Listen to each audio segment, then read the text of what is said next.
The stars outside the viewport of the UES horizon looked calm, but Captain Elena Reyes did not feel calm at all.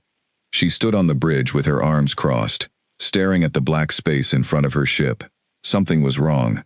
She could feel it in her chest, the same feeling she used to get before a storm hit back home on Earth. The Horizon was a small exploration ship. It was not built for war. It was built to travel far into unknown space, collect data, meet new species if they were friendly, and report back to Earth. It had a crew of only 40 people. Most of them were scientists, engineers, and a few soldiers for basic protection. Nobody on this ship expected to fight a war today.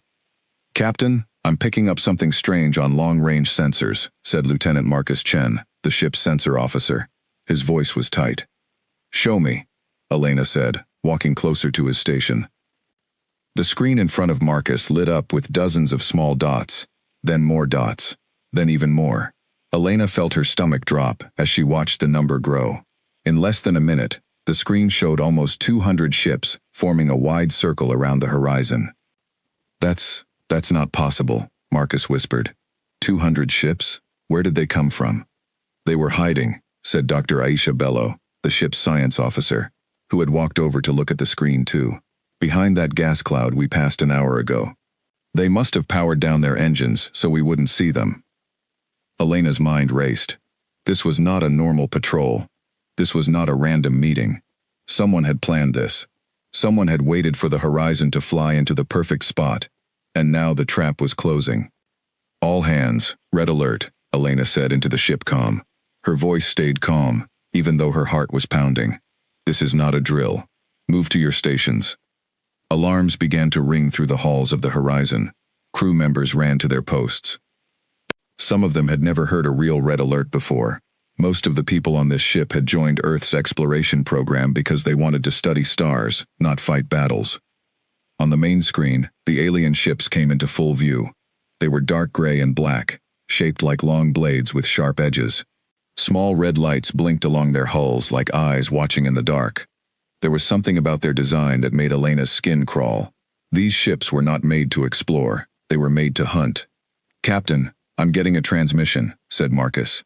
It's audio only, no video." "Put it through," Elena said. A deep voice filled the bridge. It sounded rough, almost like grinding rocks, but the universal translator turned it into clear words. "Human vessel. You have entered space claimed by the Voron Compact. You will power down your weapons and prepare to be boarded. If you resist, you will be destroyed." Elena felt anger rise inside her, but she kept her voice steady. "This is Captain Elena Reyes of the Earth ship Horizon. We are on a peaceful mission. We did not know this space was claimed. We are willing to leave immediately and avoid any conflict." There was a pause. Then the voice returned, colder this time. "There is no leaving. Humans have been noticed by the Compact before. Your kind is weak, scattered, and foolish enough to travel this deep into the galaxy without proper escorts. This is not a mistake we will allow twice. Prepare to be boarded." The channel closed. Silence fell over the bridge. "They already knew about us," Aisha said quietly. "This wasn't random. They were looking for a human ship to catch." Elena turned to her crew. 40 faces looked back at her, scared, but trying to stay strong. She had trained for years to be a captain, but nothing had prepared her for a moment like this. Still, she knew her job. Her job was to protect these people. "Options," she said. "Talk to me. What do we have?" The ship's weapons officer, a young man named Diego Alvarez, spoke up first. "Captain, our shields can maybe take a few hits from ships that size, but not 200 of them. If they all fire at once, we're gone in seconds." "Can we jump away? Faster than light drive?" Elena asked. The chief engineer, an older woman named Priya Nair, shook her head. "Not from a standstill, Captain. We need at least 3 minutes to charge the jump drive, and we need a clear path. Right now we're boxed in on every side. If we try to jump, they'll just shoot us before it finishes charging." Elena looked at the tactical display.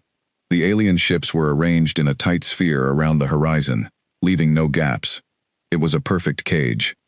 Someone on the other side understood human technology well enough to know exactly how to trap a ship like this one.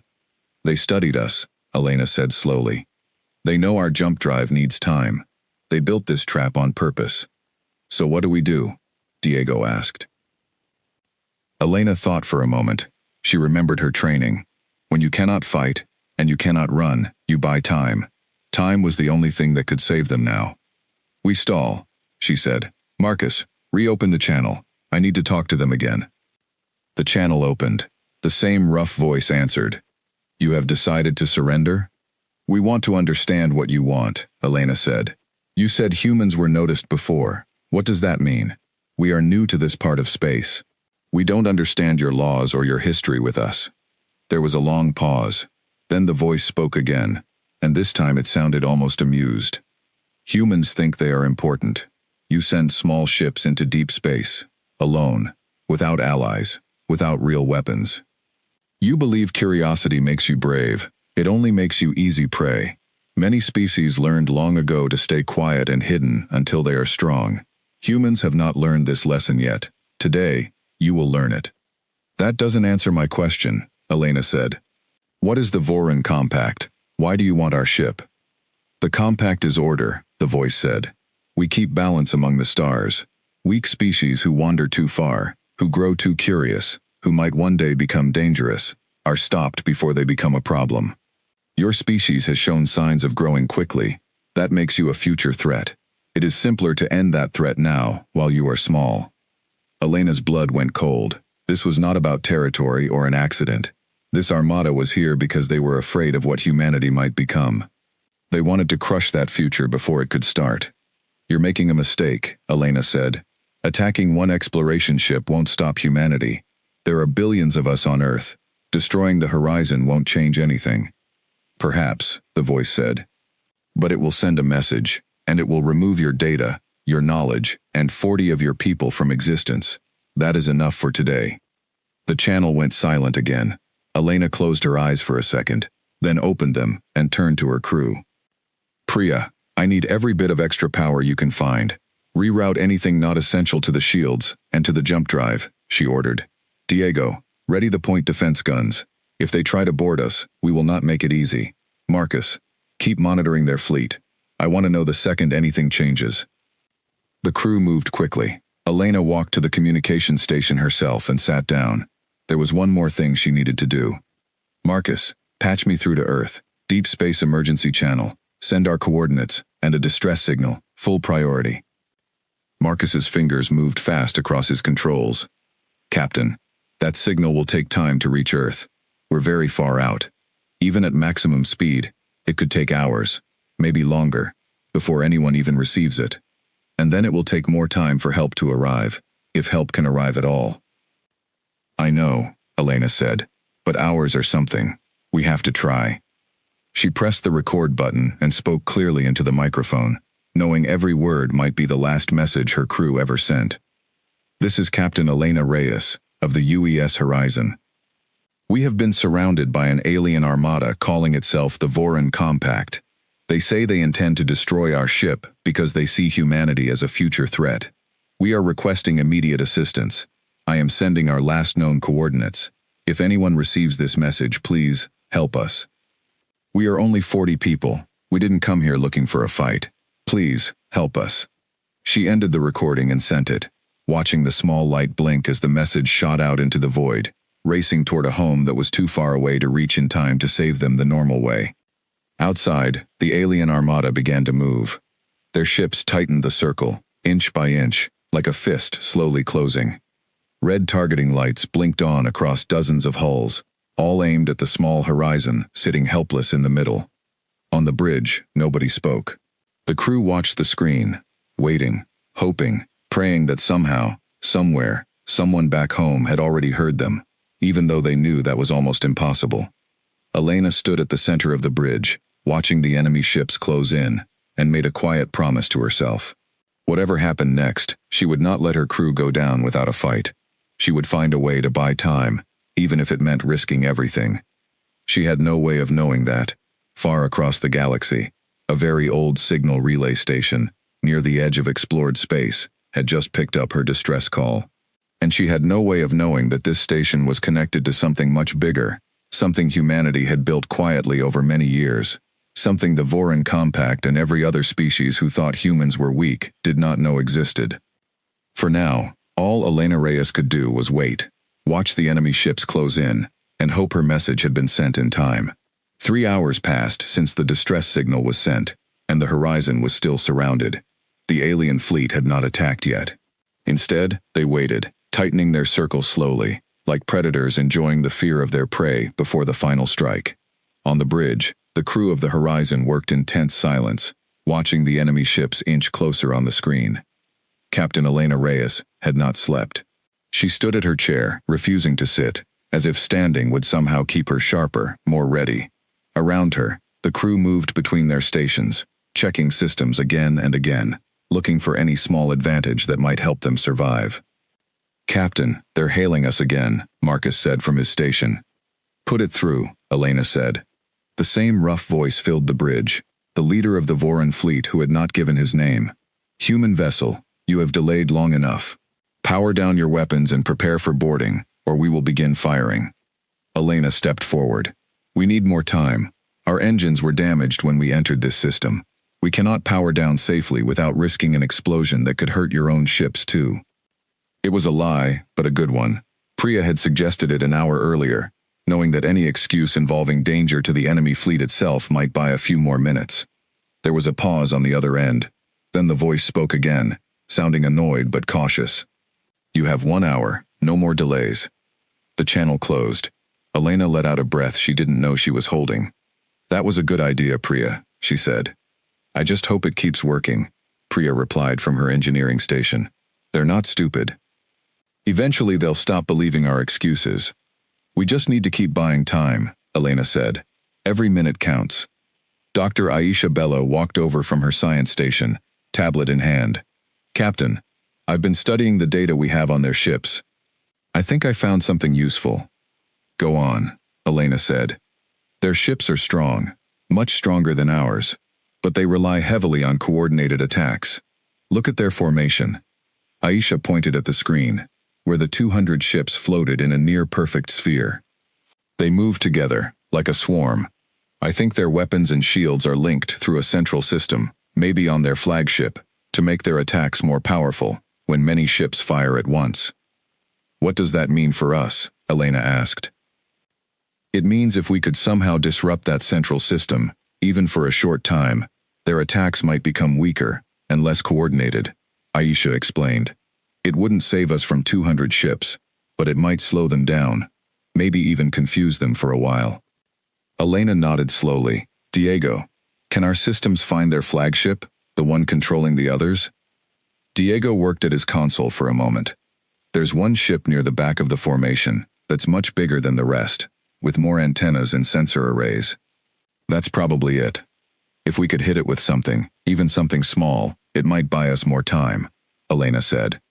"We only have a few small missiles left, Captain," Diego said. "If we use them now, and it doesn't work, we'll have nothing left when they actually attack."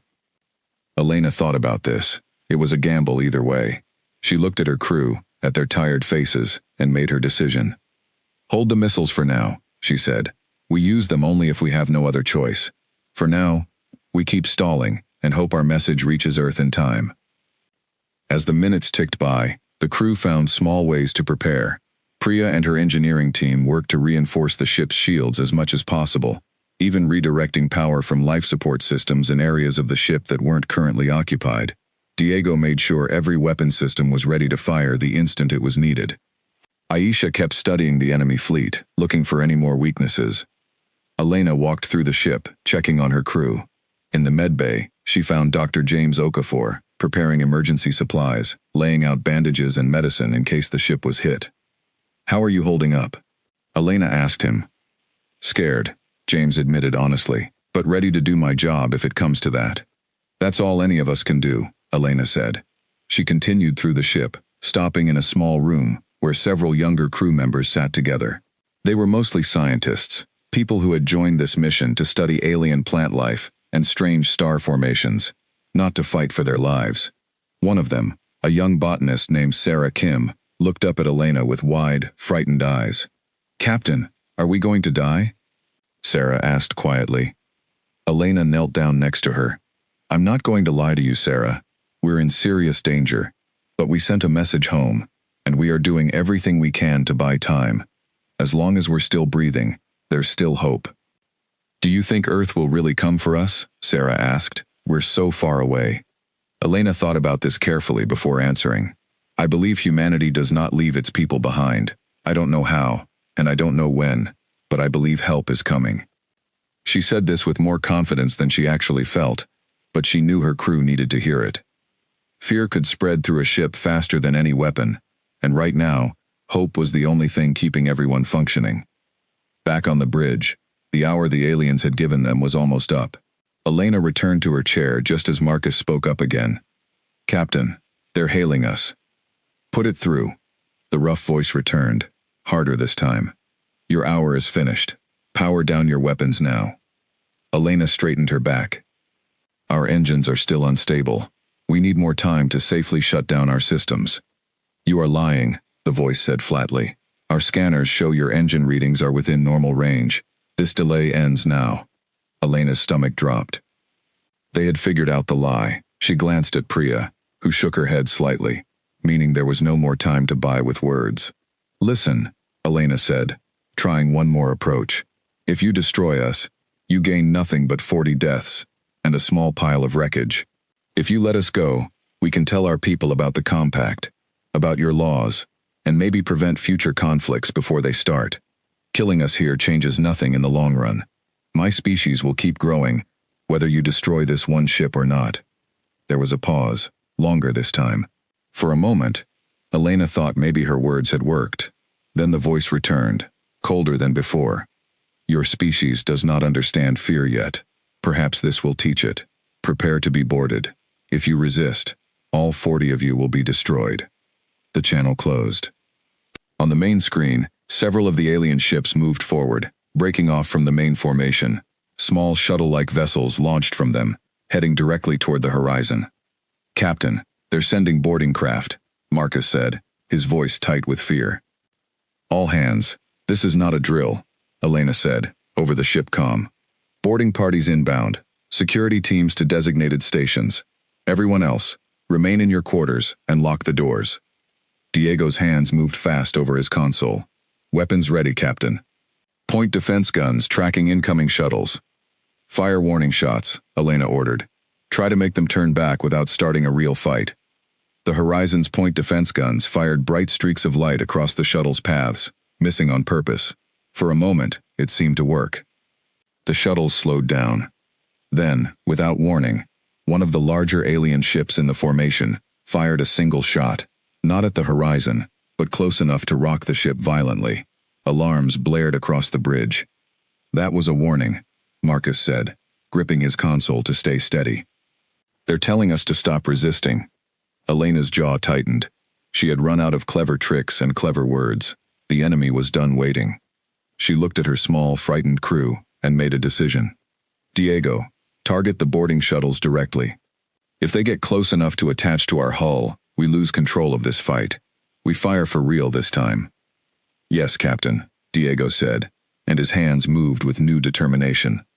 The Horizon's weapons fired again, this time aimed to actually hit the incoming shuttles. 2 of them exploded in bright flashes before they could get close. The others pulled back quickly, retreating toward the main fleet. For a brief moment, cheers rang out across the bridge, but Elena knew this small victory would not last. The main alien fleet had 200 ships. The Horizon had shot down 2 shuttles. This was nowhere near enough. Captain, they're hailing again, Marcus said, his voice shaking slightly. Put it through. This time, the voice on the other end was furious. You have made your choice. There will be no more warnings. The channel closed, and every single alien ship in the formation began to power up their main weapons at once. Bright energy gathered along the edges of 200 ships, aimed directly at the small, lonely Horizon sitting in the middle of the trap. Elena gripped the arms of her captain's chair, watching the screen fill with glowing weapon charges. She thought of her crew, of Sarah Kim's scared eyes, of the message she had sent to Earth hours ago that might never arrive in time. Brace for impact, she said quietly, her voice barely above a whisper. All hands, brace for impact. The bridge fell silent, except for the low hum of the ship's systems, and the growing whine of alien weapons charging outside. Every person on the horizon held their breath, waiting for the end. And then, just as the first shots were about to fire, something strange happened. Every sensor screen on the horizon lit up at once. Marcus stared at his console in disbelief. "Captain," he said slowly, "something just came out of warp space, right at the edge of our sensor range. Something big, something really big." Elena turned toward the screen, her heart pounding, not knowing whether to hope or fear what she was about to see. Many hours earlier, far across the galaxy, on a quiet space station near the edge of explored territory, an old relay system had picked up a weak, distant signal. The station was called Beacon 9, and it was one of dozens of relay points humanity had quietly built over the years, to listen for signals just like this one. A young technician named Oliver Grant was working the night shift when the alert came through. At first, he thought it was a glitch. Distress signals from this far out were rare, almost unheard of. He checked the source again, just to be sure, and his blood ran cold when he saw the message. He immediately called his supervisor, who called her supervisor, and within 20 minutes, the message had been forwarded through several stations until it reached Earth's Deep Space Command, a large military and exploration headquarters located just outside the city of Geneva.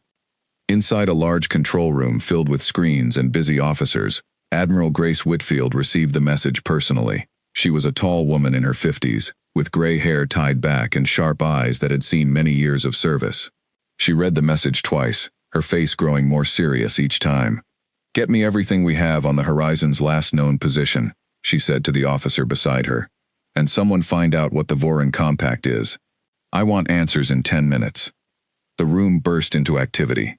Officers rushed to their stations, pulling up star charts, checking old records, and searching every database available for any information about this unknown alien group. 10 minutes later, an intelligence officer named Captain Daniel Reyes, no relation to Elena Reyes, though the coincidence would later be noted by many, stood before the Admiral with a report in hand. "Admiral, we found some old records," Daniel said. "The Voron Compact showed up briefly in reports from other species we've made contact with over the years. They call themselves Keepers of Balance in this part of the galaxy. Basically, they attack any species that grows too fast or too strong, before that species can become a threat to them. And they've decided humanity is one of those species," Admiral Whitfield said grimly. "It looks that way, sir," Daniel replied. "We're a long way from the horizon's location. Standard fleet response would take days, maybe weeks, to get there in time." "That's not fast enough," Whitfield said. She stood up and walked toward the large star map on the wall, studying it carefully. "What about the Ninth Fleet? Where are they stationed right now?" Daniel checked his tablet. "The Ninth Fleet is currently on a training exercise near the outer colonies, sir. That actually puts them closer to the horizon's position than any other fleet we have. Still a significant distance, but it might be possible." Admiral Whitfield turned to face the room. "Get me Fleet Admiral Marcus Okonkwo, now." Fleet Admiral Marcus Okonkwo commanded the Ninth Fleet, humanity's most advanced group of warships. Unlike the Horizon, these ships were not built for exploration. They were built after Earth's leaders realized, many years earlier, that the galaxy was a dangerous place, full of species, who might see humanity as either a threat or an easy target. After a difficult first contact incident decades earlier that had nearly ended in disaster, Earth had quietly invested in building a real defense fleet, one that most other species in the galaxy did not know existed, because humanity had kept it mostly hidden, using it sparingly, and only in extreme situations. When Admiral Okonkwo received the emergency message, he was in the middle of reviewing training results with his officers aboard his flagship, the UES Defiant. He read the message once, and his expression hardened immediately. "All ships, this is Fleet Admiral Okonkwo," he said, activating fleet-wide communications. "We have a distress signal from the exploration ship Horizon. She is surrounded by an alien armada calling itself the Voron Compact, 200 ships strong, and they intend to destroy her. We are the closest fleet capable of responding. I am ordering an immediate combat jump to her location." Across the Ninth Fleet, 35 warships began preparing for battle. These were not small exploration vessels like the Horizon. These were true warships, built with the most advanced technology Earth had developed, technology that had never been shown to most other species in the galaxy. On the bridge of the Defiant, Admiral Okonkwo turned to his tactical officer, a sharp young woman named Commander Layla Fontaine. "Time to reach the Horizon's location?" he asked. Layla worked quickly at her console. "With a combat jump at maximum safe speed, we can be there in approximately 4 hours, Admiral. It's risky. Combat jumps that long put a lot of strain on the engines, but it's possible." "Do it," Okonkwo said without hesitation. "Every minute we save could be the difference between saving that crew and being too late." "Yes, sir," Layla said, and began entering the coordinates. Throughout the fleet, crews rushed to prepare their ships for the dangerous jump. Engineers checked and rechecked their jump drives, knowing that pushing them this hard carried real risk. If something went wrong, ships could be lost in the jump itself, torn apart by the stress of moving faster than normal. Admiral Okonkwo walked through the halls of the Defiant, speaking to his crew, making sure everyone understood the mission. "We are not just saving 40 people today," he told a group of young officers preparing weapon systems. "We are showing the galaxy that humanity does not abandon its own. Every species out there who thinks we are weak, who thinks they can pick off our ships one by one, needs to understand something very clearly today. When one of us calls for help, all of us answer." The young officers nodded, their fear replaced by determination. Back in the main control room on Earth, Admiral Whitfield watched the fleet's status update on her screen, showing the Ninth Fleet preparing for their jump. "Sir," Daniel said, standing beside her, "even if the Ninth Fleet arrives in time, 35 ships against 200 is still a very difficult fight. The Voron Compact might have more ships hiding nearby too." "I know," Whitfield said. "But our ships are not like theirs. We've spent years preparing for exactly this kind of situation. The Ninth Fleet has technology no other species has seen in action yet. If the Voron Compact wants a fight, they're about to learn what happens when they underestimate humanity." Aboard the Defiant, the final preparations were complete. Admiral Okonkwo took his seat in the command chair and looked around at his crew, all of them ready, all of them serious, none of them showing fear even though every person on that bridge understood the danger they were about to fly into. "All ships report ready for combat jump, Admiral," Layla said. Okonkwo took a deep breath. "Then let's go save our people. All ships, engage jump drives. For the Horizon, and for everyone we've ever left behind, before we were strong enough to help. Not this time." Across the Ninth Fleet, 35 warships lit up with bright energy as their jump drives activated. In a flash of light, the entire fleet vanished from where they had been training, racing across the galaxy toward a small, trapped exploration ship, and the crew, who had almost given up hope. The jump was rough. Ships shook violently as they tore through space faster than they were normally meant to travel. Warning alarms rang on several vessels as engines strained under the pressure. On the Defiant, sparks flew from a damaged console near the back of the bridge, and a young engineer rushed to put out a small fire before it could spread. "Hold together," Admiral Okonkwo said quietly to himself, watching the countdown to their arrival tick down on his screen. Just a little longer. Minutes felt like hours. The entire fleet pushed their engines to the absolute limit, every ship straining to arrive as fast as possible. On the bridge of the Defiant, Commander Layla Fontaine kept her eyes locked on her console, watching their approach to the Horizon's last known coordinates. 30 seconds to arrival, she announced. Admiral Okonkwo stood up from his chair. "All ships, prepare for immediate combat upon arrival. We do not know what condition the Horizon is in. We move fast, we assess the situation, and we act. No hesitation." 10 seconds, Layla said. The bridge crew braced themselves. Every screen on the ship flickered with static as the jump drive prepared to release its built-up energy all at once, throwing the entire fleet across a distance that would normally take days to cross. 5, 4, 3, 2, 1. In a blinding flash of light, the Ninth Fleet dropped out of warp space, directly at the edge of the battle. 35 human warships appearing suddenly behind the massive Voron Armada, weapons already charging, ready for a fight that the alien fleet never saw coming. On the bridge of the Horizon, every person froze as the sensors lit up with new readings. Marcus stared at his screen, hardly believing what he was seeing. "Captain," he said, his voice shaking. 35 ships just appeared behind the enemy fleet. "Captain, They're ours. They're Earth ships. Elena felt her heart leap into her throat. Confirm that, Marcus. Are you certain? Ship signatures match Earth military designs, Captain, Marcus said, his hands flying over his console. It's the Ninth Fleet. It's really them. Cheers broke out across the bridge, tears filling the eyes of several crew members who had spent the last few hours believing they were about to die. Elena allowed herself one small smile before turning her focus back to the situation at hand. The Voran fleet was still there, still powerful, and the battle was far from over. Outside, chaos erupted among the alien Armada. The Voran ships, which had been focused entirely on the small, trapped horizon, suddenly found themselves facing a new enemy, appearing directly behind their formation. Their perfect sphere, designed to trap and destroy one small ship, was now completely exposed on one side. Aboard the Defiant, Admiral Okonkwo watched the enemy formation on his screen with a sharp, focused expression. Commander Fontaine, status of the horizon?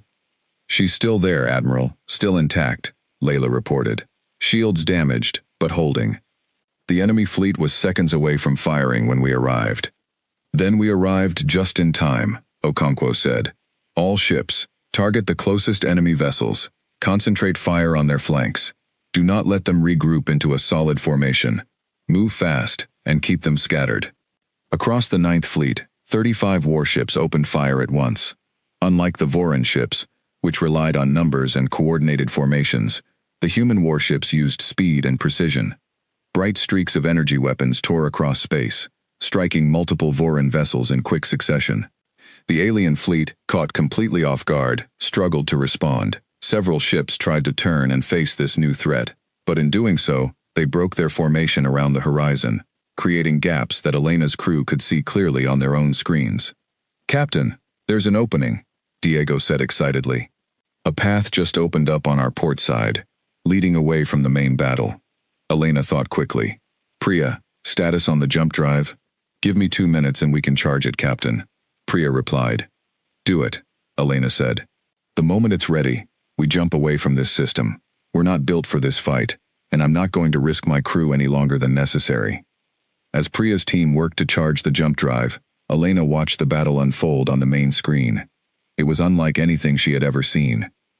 The Voran ships, despite outnumbering the Ninth Fleet nearly 6-1, were struggling badly. Their weapons, while powerful, seemed to have trouble penetrating the shields of the human warships. Meanwhile, Earth ships moved with a speed and precision that caught the Voran fleet completely off balance. On the Defiant, Layla reported updated numbers. Admiral, we've disabled 12 enemy ships so far, with only minor damage to our own fleet. Their weapons are strong, but our shield technology seems to be handling their attacks better than expected. Keep the pressure on, Okonkwo said. Target their command ship next. If we can take out their leadership, the rest of their fleet may lose coordination. Scanning for their flagship now, Layla said, working quickly. Found it, Admiral. Large vessel near the rear of their formation. Heavy sensor array. Matches the profile of a command ship. All ships, converge fire on that target, Okonkwo ordered. Let's end this quickly. Aboard the Voran flagship, the same rough voice that had spoken to Elena earlier was now shouting orders in his own language, real panic entering his tone for the first time. He had never expected another human fleet to appear, especially not one this advanced. His scanners showed weapon signatures and shield technology far beyond anything the Compact had recorded about humanity before. Impossible, he muttered, staring at his own screens as reports came in of damaged and destroyed ships across his fleet. Where did they get technology like this? He had believed humanity to be a young, weak species, barely capable of basic space travel outside their home system. Now he was watching 35 of their warships tear through his armada, with a level of skill and firepower that matched or exceeded his own most advanced vessels. Regroup the fleet, he ordered his crew. Form defensive clusters. Do not let them isolate individual ships. But it was already too late. The human fleet's fast, precise attacks had already broken the Vorun formation into confused, scattered groups. Ships that had once worked together as a single coordinated force were now fighting on their own, easy targets for the faster, more accurate human warships. Back on the horizon, the jump drive finally reached full charge. Captain, We're ready to jump, Priya announced. Elena looked at the battle still raging outside, watching as another group of Voran ships fell under the Ninth Fleet's coordinated assault.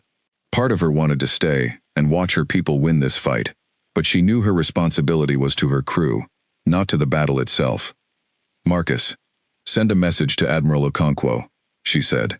Tell him the Horizon is jumping to a safe distance to avoid further damage, and thank him for the rescue.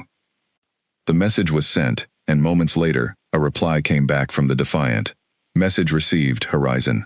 Glad we made it in time. Get your crew somewhere safe. We'll handle things here.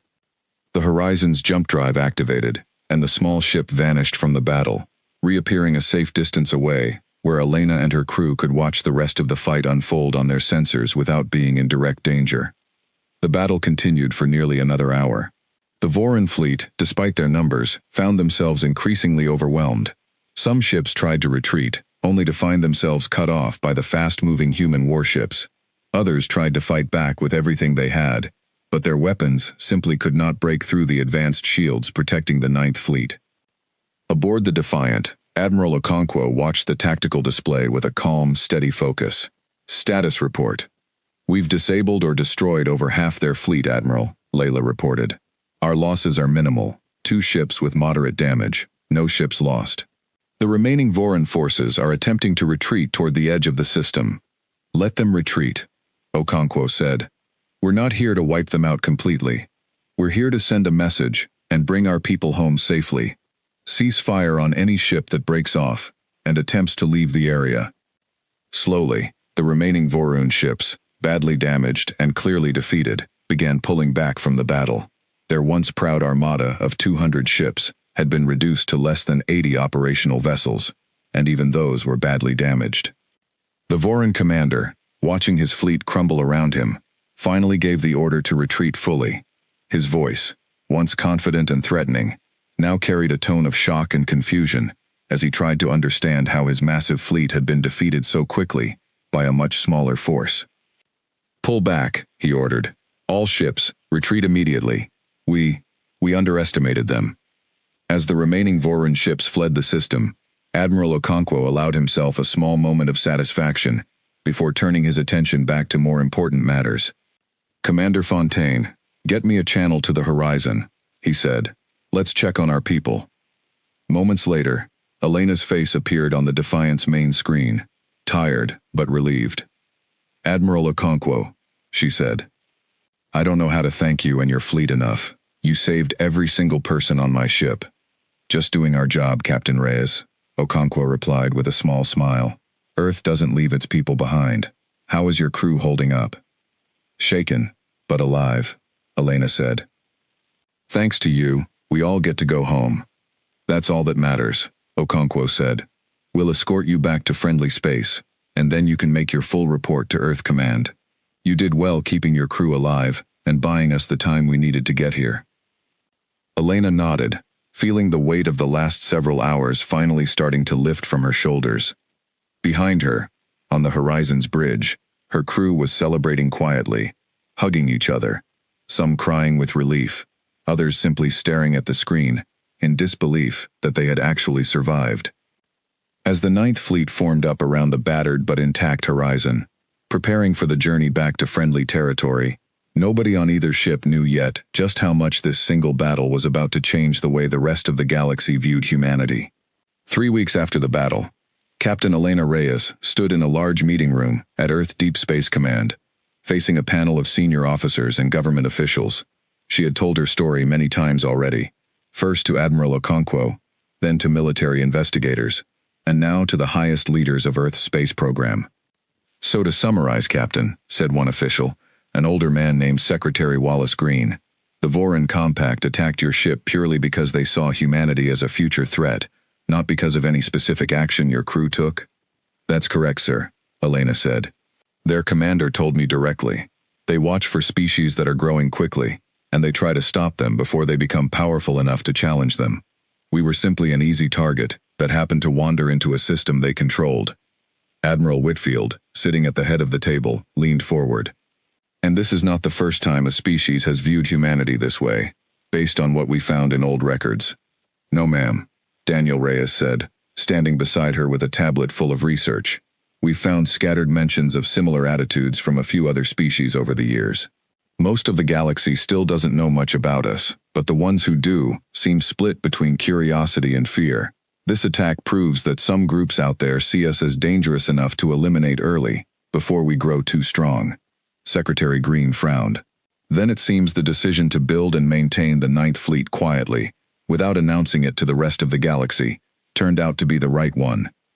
It saved 40 lives 3 weeks ago, Admiral Whitfield said firmly, and it sent a clear message to anyone watching that humanity is not an easy target, no matter how young or small we might look on the surface. News of the battle had already begun spreading, not just on Earth, but across the wider galaxy as well. Other species who had contact with the Voron Compact heard reports of their defeat at the hands of a fleet from a species most of them barely knew existed. Slowly, quietly, humanity's reputation among the stars began to shift. Back aboard the Horizon, now docked at a repair station for upgrades and fixes after the battle, Elena walked through the halls, checking on her crew one last time, before they would all go their separate ways for some well-earned rest. She found Sarah Kim in the botany lab, carefully tending to a small collection of plant samples the ship had gathered before the attack. "How are you doing, Sarah?" Elena asked. Sarah looked up and smiled, though there was still a hint of nervousness in her eyes. "Better, Captain. I keep thinking about what almost happened, but I'm also really proud of how everyone handled it, and I'm glad Earth came for us like you said they would." "I meant what I said back then," Elena told her. "Humanity doesn't leave its people behind." "That's something I believe more than ever now." Elena continued her walk through the ship, finding Priya in engineering, running final checks on the repaired jump drive. "Good as new, Captain," Priya said, wiping grease from her hands. "Actually, better than new. Command sent over some upgraded parts after everything that happened. Guess they want to make sure we're better prepared if something like this ever happens again." "Let's hope it doesn't," Elena said, though she knew deep down that the galaxy was a big, dangerous place, and there might be more challenges ahead. Meanwhile, aboard the Defiant, Admiral Marcus Okonkwo received new orders directly from Earth Command. He read them carefully in his private quarters before calling a meeting with his senior officers. "Command wants us to increase patrols along our outer border regions," he told his officers.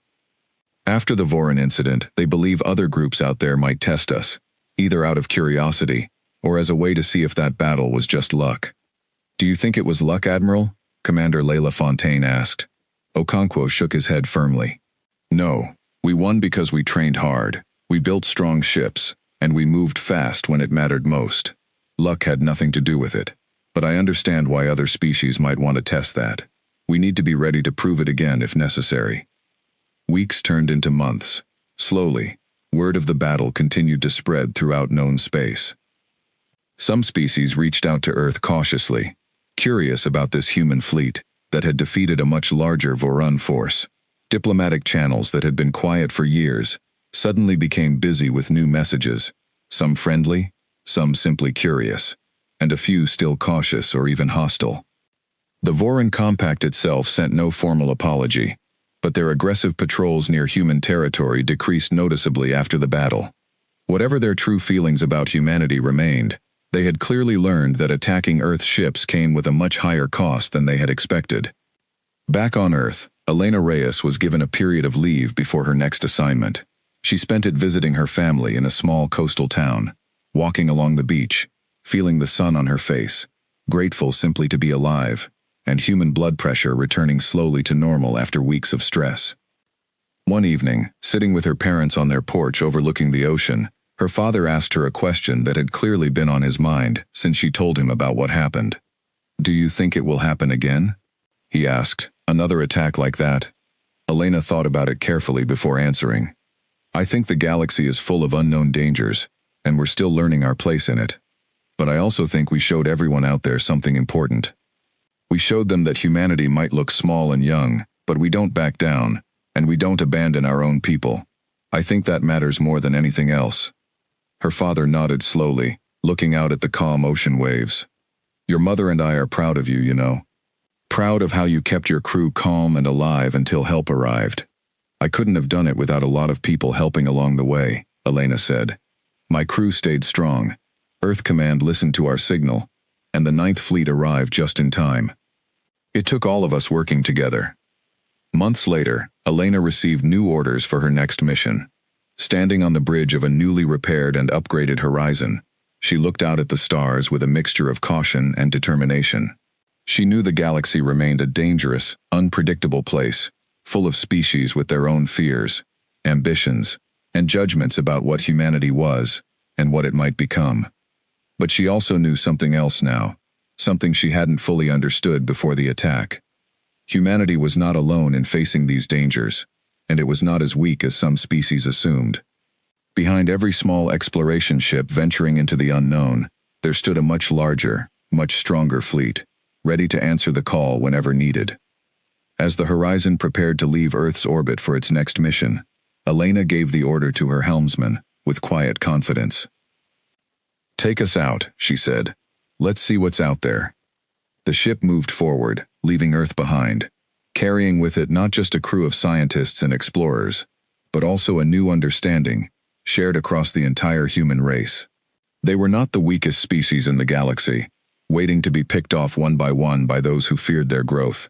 They were a people who looked out for each other, who answered every call for help no matter the distance, and who, when tested, proved far stronger than anyone expected. Far behind the horizon, watching from the edge of the solar system, other newly built ships of the Ninth Fleet continued their patrols, quiet guardians standing ready in the dark, prepared to answer the next signal, should one ever come again. And across the wider galaxy, whispers continued to spread among many different species about the small blue planet called Earth, and the surprisingly powerful, surprisingly determined people who called it home. Humanity had been noticed, tested, and had proven, without question, that they were far from an easy target. The stars, it seemed, were about to get a lot more interesting.